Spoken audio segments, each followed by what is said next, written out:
The Bank of England will consider cutting interest rates further, according to the minutes released from their July meeting. Released today, the minutes also revealed a split vote of 7-2 in favour of increasing stimulus by £50 billion. I'm joined on the phone now by Peter Dixon from Commerzbank to discuss what all of this means. Peter, let's address this split firstly.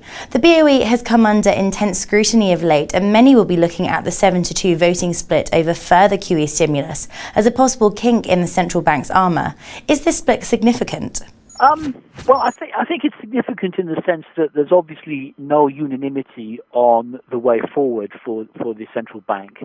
It's quite evident that some people now feel that further QE may well be counterproductive, and I suspect that over the course of the coming months, the debate will continue to rage, and it might well be increasingly difficult to find unanimity.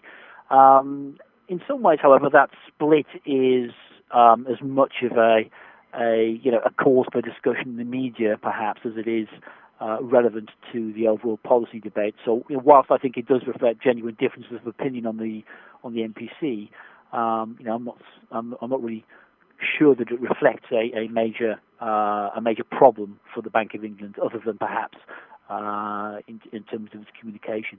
The meeting minutes also revealed that the BoE are willing to consider cutting interest rates below the current 0.5% in the months ahead. Would this be a wise move, do you feel? I'm not convinced that cutting rates below current levels is necessarily a very sensible strategy. The bank has held rates at current levels now for pretty much the last 3 years.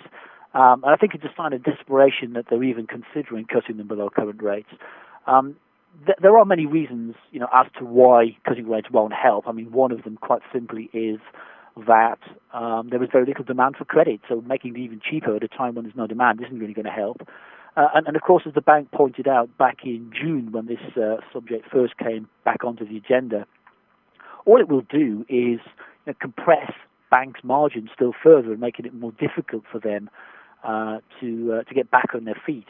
And to the extent that the banking sector is actually where the bulk of the lending and credit problems lie, I think the bank would be well advised to leave rates where they are and hope that the normal forces of deleveraging can feed through to ensure that balance sheet repair continues to take place.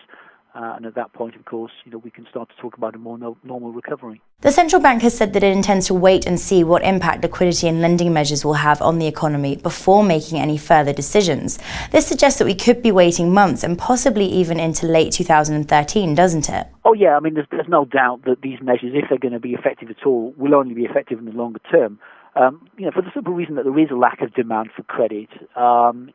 The Bank of England is effectively only operating on one side of the market. It can only really affect the supply side.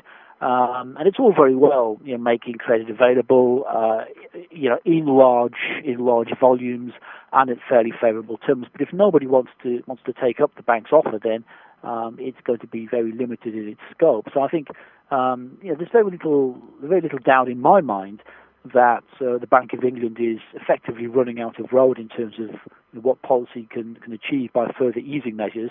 And I think the best we can really hope for is that monetary policy remains stuck in this low gear for a very long time, and that the balance sheet recovery, which is so badly needed, will actually take place. But it really is a question of time rather than anything that the Bank of England can really do to stimulate demand. The £80 billion funding for lending scheme was launched last Friday by the bank and the Treasury. But what other stimulus measures could the BoE employ? There have been some discussions of extending its asset purchasing even further, for example. I don't think there really is an awful lot more the bank can do. I think we're really talking about trying to push on a piece of string. I think effectively that's what monetary policy has come down to. There is, I suppose, another way, however, to think about the quantitative easing policy, which is that indirectly it does help to it helps banks' balance sheet by giving them a lot more liquid assets, which in turn hopefully will ultimately help them to restore the balance of illiquid to liquid assets.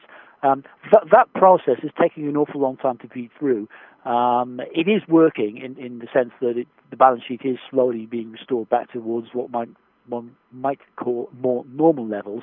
But the fact of the matter is there's an awful long way to go. Further QE may help that process, but of course we get to the point at which banks' balance sheets have been restored, and then we come back to the old question: is there anybody wanting to borrow, even though banks are once more in a position to lend?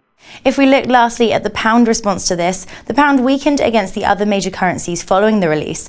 Will this have been the response investors were expecting, particularly given the release of lower than expected unemployment figures?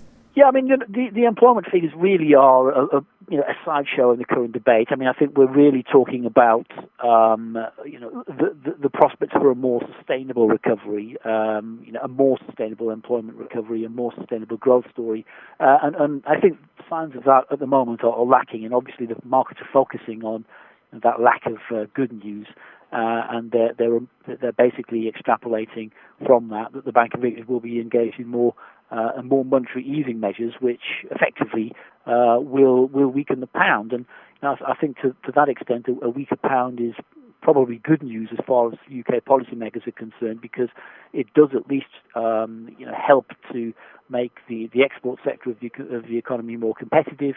Admittedly, demand is fairly sluggish at the moment, but every little helps, and I think that the Bank of England and indeed the government is relying upon a pickup in export growth to generate at least some growth, because given the headwinds which the domestic economy faces, it's very hard to see how we can generate homemade growth. Peter, thank you very much. Coming up tomorrow, we'll have an interview for you on the US beige book data, but for now, goodbye.